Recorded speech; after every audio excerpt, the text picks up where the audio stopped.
Yo, what's going on, guys? DJ Hess here, collectivekicks.com. Wanted to bring you guys a video and discuss the Air Jordan 3 True Blue rumored release for holiday 2016. Not Christmas holiday, but Black Friday, November 25th.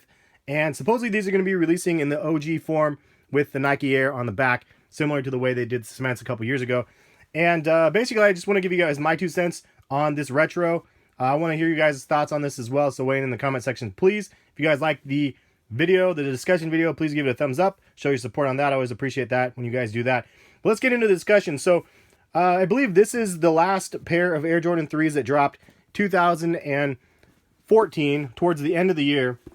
And then there was an announcement that was made that said that Jordan Brand was not going to be releasing the pair, any more pairs of the Air Jordan 3s for a while. And these ones, the production dates are 6/23 on the inside of here. So they released, I don't even know after that, probably July, who knows. You guys, I'm sure somebody will leave a comment, let me know. But I'm pretty sure that was the last pair that actually ended up releasing. And then they said, nah, we're going to go ahead and put the Air Jordan 3 model on ice, not going to release for a while. And then not even 2 full years later, we're getting another pair, or I guess maybe a little over 2 years if you have to be like exact. So from August to November, the following year, we're getting the Air Jordan 3 back with the OG treatment again. So kind of wondering what they were thinking. I don't really get it. These ones came out with a fury, and everybody loved the fact that they came out with the cement in the white colorway with the Nike Air on the back. And in fact, these retailed at $200 back when these ones were selling for $150. So it's kind of crazy. We paid an extra $50 for that pair. And I mean, it's decent leather. It's not anything crazy above the previous release, though. Unlike the basically the Jordan 4 cements, there was a huge improvement over this last one for 220. So I'm assuming that this one will be 220 as well. Who knows when they drop in the true blue colorway? But I don't know. I feel like it was like a very quick 2 years, but I guess it's just the way it goes. Time goes by faster when you get old. At least that's the way it feels like for me. And you know, it's like one of those things you watch a Marvel movie like the Avengers or something, and then you wait for the next Marvel movie or the next Avengers movie, and it's like 3 years in the making or something like that, and then it goes by really fast, and all of a sudden it's like time for that movie to come out. That's the way I kind of feel like it's been for the Air Jordan 3. We've been waiting to hear it come back. We didn't know what colorway it would be, but the fact that they're bringing it back with an OG feel, with the Nike Air on the back here instead of the Jumpman, is a pretty cool thing, and I bet you the leather will be on point as well.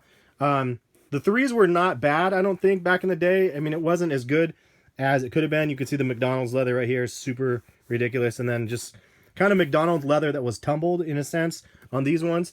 And this is the US pair that ended up releasing in 2011, and I still have, I think I have 1 or 2 pairs of these ones, and then I also have the sample pair from the previous release, because those ones came out in 2011. These ones came out a year or maybe more before that, and these ones are you can see right here, it's different than that pair right there, because this is a sample pair that came out. Also, you could see that this is totally different. I did a comparison video a long time ago with those next to each other. But final thoughts, though, for me on the fact that they're bringing back the shoe in the OG form. I like it. Don't get me wrong. I like it because just like the cement 4s, I like the fact that they brought them back with the OG treatment. As somebody that hasn't had the shoes like when I was a kid, when these ones originally came out, it's kind of fun to have it back in the original form, like if they're staying as true to form as possible. But at the same time, it's like it kind of takes a crap on everybody else that bought these pairs from the previous retro. Same thing for the cement 4s. It's kind of like I'd rather have the new ones than the old ones that retroed, like these ones in 2011, so 5 years ago. Like, you figure, like, that's kind of a weird thing, because if from an older sneakerhead's perspective, like, this would be a pair that you could sit on ice. Like, right now, before they announced that these are coming back, if I would have, like, posted a pair of these, me rocking these pair, like, it would have, like, broke a couple necks. You know, people would have been like, well, yeah, those are crazy. I haven't seen somebody wear those in a while. And that was kind of like a fun thing to be able to have a pair of shoes on ice that you could have and just break out in kind of some random time, and then someone would be like, wow, that's, you know, I haven't seen that pair in a long time. Or some kids nowadays are young enough, they probably never even seen that pair, so they're like, what's that colorway, sort of thing. But it surprises people and it shocks people. nowadays, like, that's 5 years old now. All of a sudden, they're not only bringing back a new pair, they're bringing back a new pair in 2016 with probably better leather and with the OG treatment with the Nike Air on the back. All in all, it's going to be a better shoe than this one. So it's like, what's the point of having this one and doing that? So it kind of does a perspective check on, like, us hoarders out there, like myself, that hoard sneakers and think like I'm going to be able to break out a pair, like, just randomly and just for fun or whatever. And then all of a sudden Nike, like Jordan Brand's like one step ahead of me going, no, no, no, no, no, no. And then all of a sudden they drop a new retro. And by the way, it's better than the one I bought last time. So that's kind of the thought process I have on it. I think it's dope, but at the same time, it kind of stings a little bit. You know what I mean?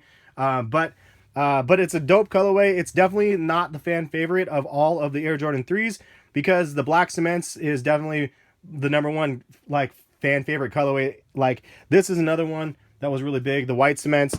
And then the fire reds is also another one that was really big until the last retro, which was really bad quality comparison, I guess, to the previous ones, which I have the previous fire red as well. And then this one would probably be fourth in like the order of those four at least colorways of the OGs. But that's just my 2 cents. You guys weigh in the comment section. Let me know what you guys think about the retro. A lot of you guys are going to think it's a good thing. I totally agree, because if you didn't get your hands on a pair of these, you have the opportunity to get your hands on the other pair. But also, Jordan Brand also brought back the Aqua 8s this last Black Friday like time frame, and those ones were like super hyped up all year long. They released in mass amounts, and they sat on shelves for months and months. So, and that would, you know, that look at that how you will, because that was a good thing or a bad thing. You could have waited and decided to buy them later, and sometimes that's a nice thing, especially if you're one of the people that actually just really wanted the shoe. So, but I'll leave it at that. Thank you guys for watching, listening, and subscribe for more kind of random videos. Catch you guys for some more videos soon, though. Peace.